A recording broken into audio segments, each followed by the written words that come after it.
Sweetheart, we were always aware of Kevin Costner's feelings for Whitney Houston. However, is there any chance that they were involved in something? Because rumors are circulating that Bobby Brown wants to talk about certain things about Whitney and Kevin Costner's supposed connection. Would you be shocked, Val, if Whitney found solace in Kevin? Considering the interactions she had with him and Bobby. One was real pleased with her, and the other, he's not going to like this.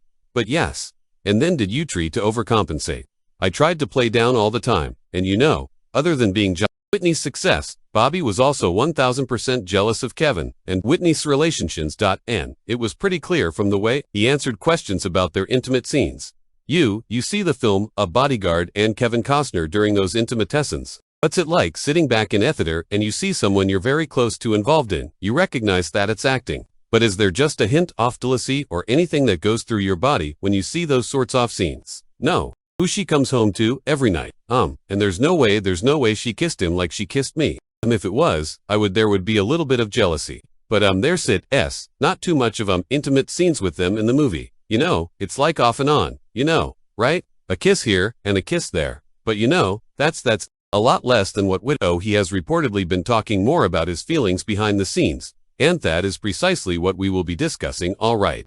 Everyone is aware that Whitney and Bobby Brown's relationship was unique, and I am referring to an individual who acknowledged hitting Whitney Houston when he was attempting to stay sober. Additionally, he said that he and Whitney had fallen into a drinking habit, locking themselves in only wing of their house and getting stand while nannies looked after their daughter. Bobby Christina Brown. Only a few rooms away. Bobby Brown is frequently held accountable for exposing Whitney to the difficult material, even though he disputes it. Others claim that the connection had a significant role in her passing. Now, on the other hand, we had Kevin Samunuho, really cared about Whitney and genuinely just wanted her to be safe. Naturally, Kevin and Whitney's romance began in 1992 when they co-starred in The Bodyguard, the biggest romantic movie of the year. The relationship between Whitney and Kevin also garnered attention, even though the film was a tremendous box office success. It seems that Kevin wanted the most attractive lady in the world to be the bodyguard. Naturally, Whitney Houston was the only name that sprang to mind. However, getting Whitney to play Thepard was genuinely difficult since, first of all, she was black, and second, she lacked acting experience. However,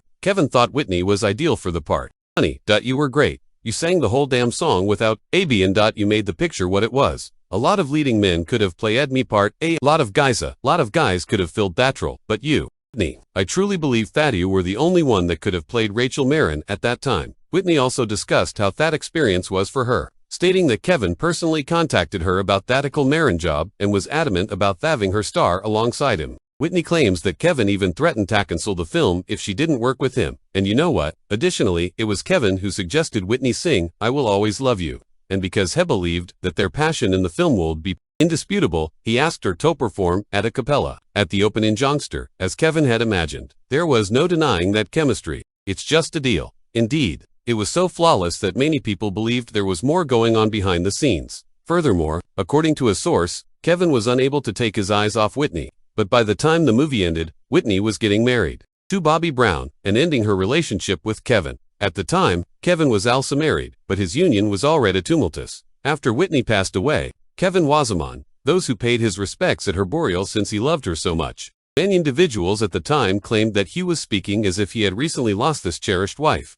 In relation to it, Kevin declared in a statement that Whitney was his only genuine love. Here Ali made a statement in which he seemed to take responsibility for Whitney's passing, saying, I let her down, I wasn't there when I should have been, and now I will have to endure thatterment for the rest of my life. At that time, I saved her. Now I ought to have saved her. My one genuine love was her. I still possess my ringtone will always be, I love you, and I take it as a badge of pride whenever I am made fun of for it.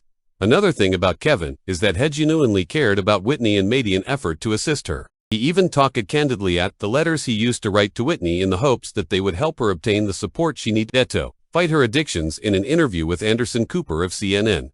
Later, after a confrontation with back on the letters he had sent to Whitney. Furthermore, he acknowledged that he was unsure if such letters were ever read. Conversely, Whitney and Bobby Brown were married on July 18, 1992, both in public and privately.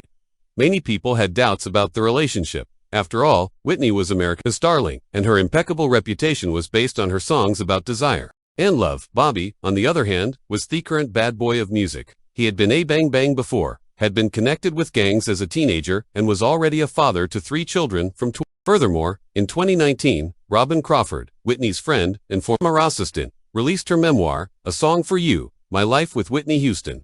She also stated that virtually soon after their wedding, Whitney and Bobby started to argue. According to her, Whitney had a noticeable scar on the side of her face when the lovers turned. The incision extended straight from the top of her cheek to her jaw, measuring at least 3 inches. Recall that during the marriage, Whitney also began using more frequently while she was with Bobby. Whitney twice checked her sulfinto treatment, and Bobby Brown was arrested on similar charges. In fact, Bobby Brown claims that on his wedding day, he witnessed Whitney snorting cocaine before the ceremony, and that she even gave him some. In fact, during their time together, that became a way of life. However, Whitney Houston's 2001 possession of marijuana in Hawaii made headlines for the first time. From that point on, there were innumerable counts of Whitney's allegation stat illuminated the pattern she had concealed for years. In addition to the young controlling a large portion of their news, a TV incident exacerbated issue.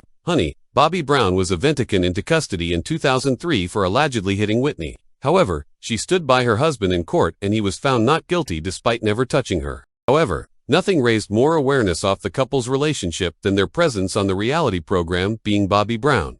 Even if the headlines and court appearances were one thing, the show, which mostly focused on Bobby Brown's business and personal lives, aired on the Bravo network in 2005 after filming the couple for a few months the year before. It goes without saying that Whitney Houston was a key character in the series. It seems like Bobby Brown wanted to alter how the world saw him by revealing that aspect of his life. However, the show had the opposite effect. It brought attention to their tumultuous conduct and relationship. And in a startling and iconic moment, Bobby Brown proudly talked about cleaning Whitney Houston, but on theater, leaving many viewers with an unneeded vision and a terrible taste. Oh no. Though in any case, whatever washaponing with Whitney and Bobby had a significant impact on their daughter, Christina. Additionally, there is a lengthy history of Chrissy's struggles stemming from her upbringing to begin with. We can all agree that Whitney and Bobby Brown are largely to blame for their daughter's current state of affairs because they exposed her to such instability and an unhealthy lifestyle. In 2011, this 17-year-old girl was featured on the cover of the National Enquirer, drinking gone snorting snow. Additionally, Sean slashed her arms in an attempt to end her own life while Houston was still alive. Additionally, it is clear that Chris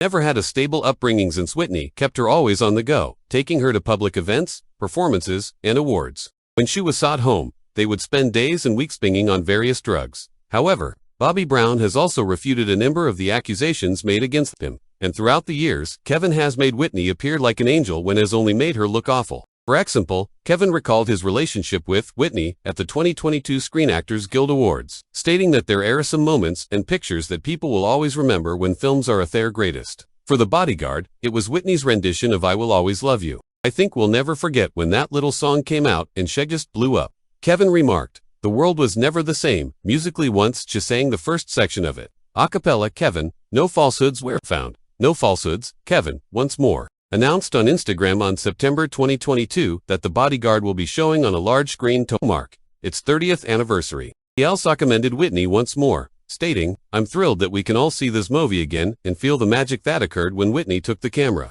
I hope you'll join us in honoring her memory in this film. In fact, he has mentioned Whitney rather favorably a couple more times, which has strengthened the perception that they had a close relationship. Once more, many people are expressing that they can understand how Whitney might feel at ease with Kevin if there was ever anything private between them behind closed doors. The sole issue is that Bobby has reportedly been discussing that connection in a veritable ways behind the scenes. I'm not sure what he intends to accomplish so many years later, but do share your thoughts with me. Do you genuinely believe that Whitney and Kevin were having an intimate relationship? Would Kevin have made a more suitable do you hold Bobby accountably for Whitney's passing as well? Don Bello make a sound.